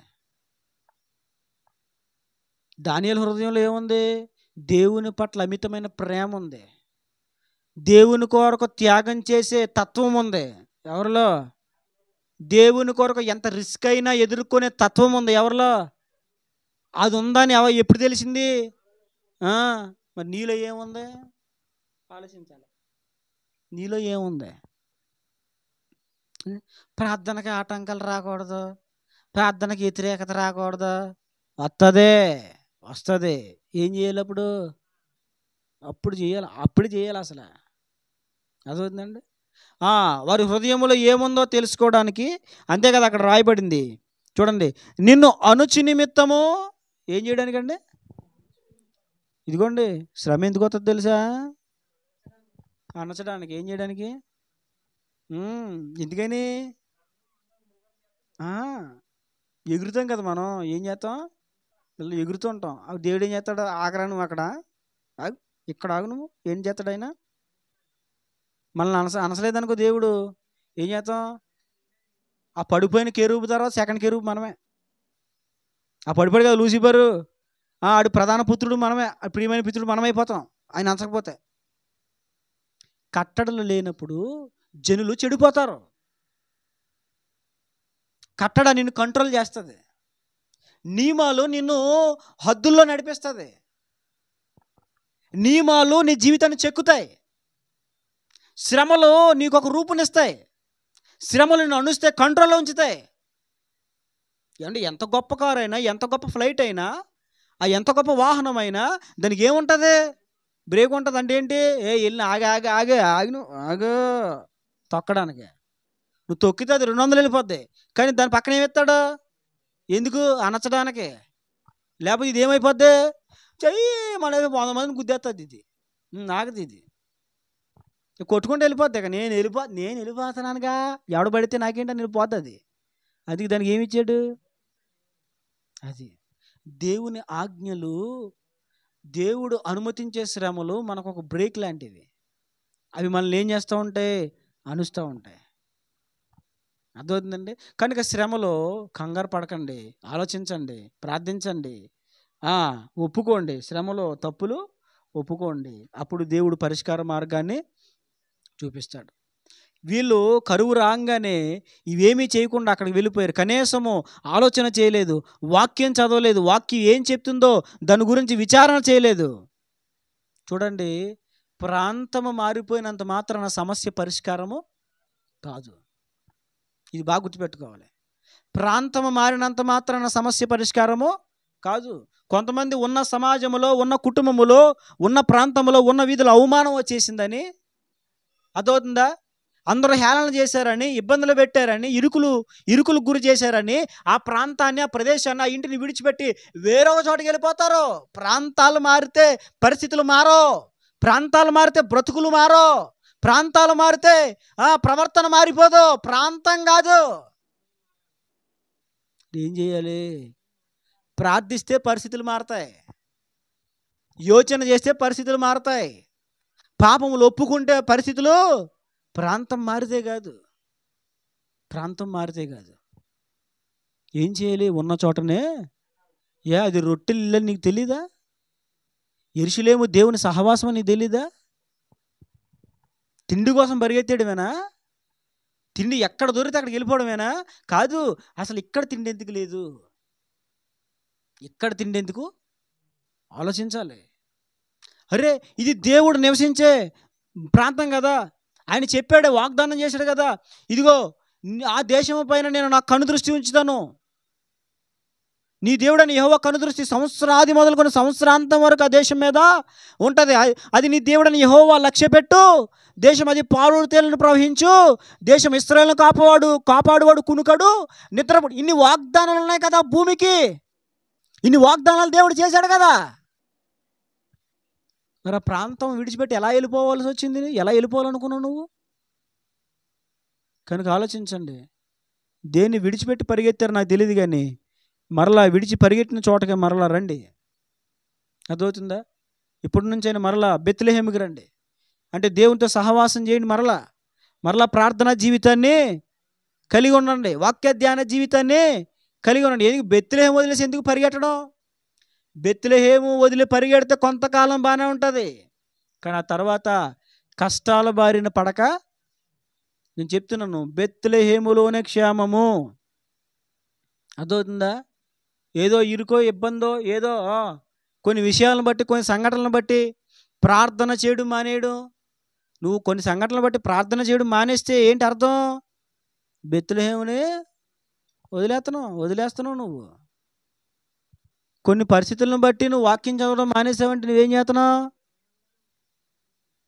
రొట్టెలు వదిలేసావు అనుకో, నీకు ఎక్కడికి వెళ్ళినా దిక్కు ఉండదు. దేవుడు నివసించే ప్రాంతం వదిలేస్తే ఎక్కడికి వెళ్ళినా దిక్కు ఉండదు. ఆ ప్రాంతమే నీకు క్షేమకరమైనది. ఆ ప్రాంతంలోనే నీకు మేలు కలుగుతుంది. ఆ ప్రాంతంలో నీవు సురక్షితంగా ఉండగలుగుతావు. ఆ ప్రాంతంలో ఉన్నను వ్యతిరేక పరిస్థితులు ఉన్నాయంటే ఆలోచించాలి, ప్రార్థించాలి, తప్పులు ఏమన్నా ఉంటే ఒప్పుకోవాలి. కాబట్టి ఈ మధ్యాహ్నం దేవుడు మనతో మాట్లాడుతున్నమాట, శ్రమ కలిగినప్పుడు, ఇబ్బంది కలిగినప్పుడు, ఇరుకు కలిగినప్పుడు తొందరపడి నిర్ణయాలు తీసుకోవద్దు, ఆలోచించండి. రెండవది ప్రార్థన చేయండి. మీలో ఎవరికైనా శ్రమ సంభవించిన యెడల వాడు ప్రార్థన. దావీదు భక్తుడు కూడా మాట్లాడాడు, నేను నా శ్రమలో యెహోవాకు మొరపెట్టి తిని, నా దేవునికి నేను ప్రార్థన చేసి తిని, ఆయన తన పరిశుద్ధ ఆలయములో నుంచి నా ప్రార్థన విన్నాడు, చెవి ఎగ్గి నా మొరను ఆయన ఆలకించాడు, ఇదిగో అప్పుడు భూమి కంపించింది అని మాట్లాడాడు దావీదు భక్తుడు. అంటే ఏంటి? శ్రమలో మొరపెడితే సమాధానం దేవుడు ఇస్తాడు అని దావీదు తన కీర్తన ద్వారా తెలియజేస్తున్నాడు. ప్రార్థించండి. మూడవది చెప్పాలి, ఒప్పుకోవాలి. ఒకసారి ఆలోచించండి, ఏ పొరపాట్లు మీ జీవితంలో, ప్రతి మనిషి తన జీవితంలో ఏదో ఒక పొరపాట్లు చేస్తాడు. ప్రతి మనిషిలో ఏదో ఒక పొరపాటు దొరులుతూ ఉంటుంది. అయితే ఏం చేయాలంటే ఎప్పటికప్పుడే మన జీవితాన్ని ఏం చేయాలండి? శుద్ధి చేసుకోవాలి. ప్రభు రక్తము చేత మనము మన జీవితాలను కడుక్కోవాలి. అర్థం ఒకసారి ఒప్పేసుకున్నానుగా, ఒకసారి అయిపోయింది కాదు. ఎప్పటికప్పుడే ఈరోజు స్నానం చేసావు, మళ్ళీ ఎప్పుడు చేస్తావు? మళ్ళీ ఫిబ్రవరిలో చేస్తావా? ఎప్పుడు చేస్తాం మళ్ళీ స్నానం? చెప్పాలి. సాయంత్రం. ఒకవేళ మనోళ్ళు ఎంత టాప్ అంటే నేను ఒక్కసారి చేస్తే 100 సార్లు చేసినట్టు. రాత్రి స్నానం చేయండి అంటే ఏం చేయం. ఆ మురికి వేసుకొని, ఆ కంపు వేసుకొని, ఆ వాసన వేసుకొని అలాగే పడుకొని పక్కన వాళ్ళు ఇబ్బంది పెడేస్తారు. కానీ స్నానాలు మాత్రం రికార్డ్ బ్రేక్ అండి బాబు. తల స్నానాలు 10 రోజులు, నెల రోజులు, 10 రోజులు, 15 రోజులు, వారం రోజులు చెయ్యరండి. అలాంటి వాళ్ళందరూ మారు మనసు పొందురు గాక.